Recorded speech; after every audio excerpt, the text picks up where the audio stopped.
New Fox Business polls revealing former President Trump dominating ahead of the first GOP debate, which is less than a month away. New Fox Business polls showed Trump has a 34-point lead in South Carolina at 48%. And then look at Iowa. 46% of likely GOP caucus goers are backing the former president.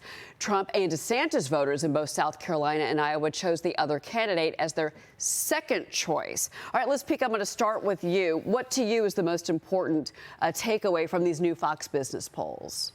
That Trump seems to be indomitable. I mean, nothing that has happened, nothing that has come out, no efforts by the way, a very energized group of rivals has really made any dent in his lead whatsoever. You know, what's going to change that? I have absolutely no idea, and I don't think anybody else has any idea. We always talk about the economy being the #1 issue. A lot of Americans seem to have said in their responses they felt better 3-4 years ago than they do today, thanks to Bidenomics. Yeah, absolutely. This inflationary cycle that we are in right now can be felt by everybody, no matter where you are in the income stratosphere, whether you're wealthy or you're poor, and especially if you're in the lower 2/3 of the economy. Everything has become ungodly expensive over the last few years, in addition to the fact that historically, once a president leaves office, they become a lot more popular. It happens with every single president.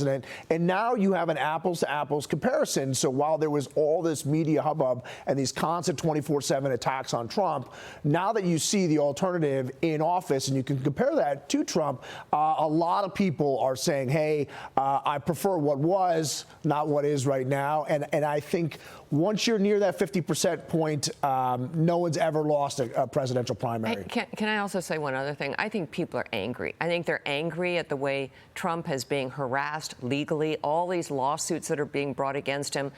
After Russiagate, the tolerance for banging on President Trump has gone down severely. And the charges that are being brought against him so far are either flimsy or they're sort of made up, et cetera, at the same time that what we know increasingly about Joe Biden is that he is probably guilty of much more serious corruption. And on something like this, Jack Smith, 37 charges on mishandling documents. Where's the special counsel on Biden? He also mishandled special, classified information. Well, I want to bring up something to your attention then, because over the weekend, the Wall Street Journal did a piece about how the other candidates are handling the issue of this, huge lead, ginormous lead. That's the word, right. My ginormous lead today, of former President Trump. But it said, if you look at Vivek Ramaswamy, business guy, he criticizes the riot, the January 6th riot, which of course former President Trump may be indicted on as well. But then also it criticizes how, to Liz's point, that the former president has been vilified and chased down and over-attacked. He said, I would have made different judgments than Donald Trump, but bad judgment's not the same thing as a crime. Then you've got Tim Scott, and look at this poll right here, 10% behind DeSantis, Haley, and Trump on this particular poll. He could be interesting to watch during the primaries. Let's be clear here. I mean, if you look at Iowa and South Carolina, they both have him ahead of former Vice President Mike Pence. Despite that name recognition, Liz, majority of voters also say they're most likely not to vote for the former vice president, that is Mike Pence. Well, I've never understood the channel that Mike Pence thought he had to the nomination, because his only credential really for national voters, GOP voters, is his attachment to Donald Trump. And yet he turned on Donald Trump, or in the view of Trump supporters, he absolutely defied his request at the end of the day to not certify the election. So Trump supporters don't like him. Non-Trump supporters don't like him. I just don't think he has much shot. Mike, I want you to listen to this real quick, because you've got 57% of South Carolina GOP primary voters say that skipping a debate is a sign of weakness. 59% Iowa caucus goers, they say the same thing. So Maria did ask the former president exclusively on Sunday Morning Futures whether he plans to, take the stage. Watch. Are you participating in the upcoming debate?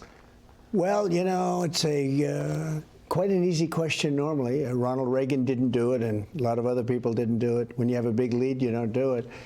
And we have a lead of 50 and 60 points in some cases, and some of these people are at 0.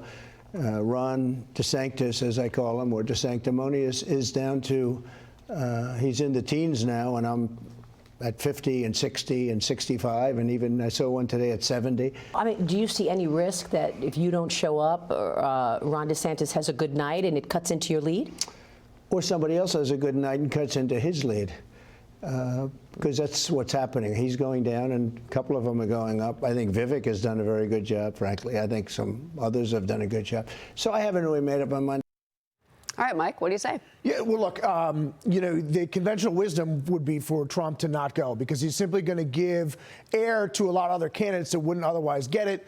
Flip side of that argument is he really separated himself in 2015 and 16 with his performances on the debate stage and his substantive issues on policies. I think Trump is up for the challenge. I think he's going to show up.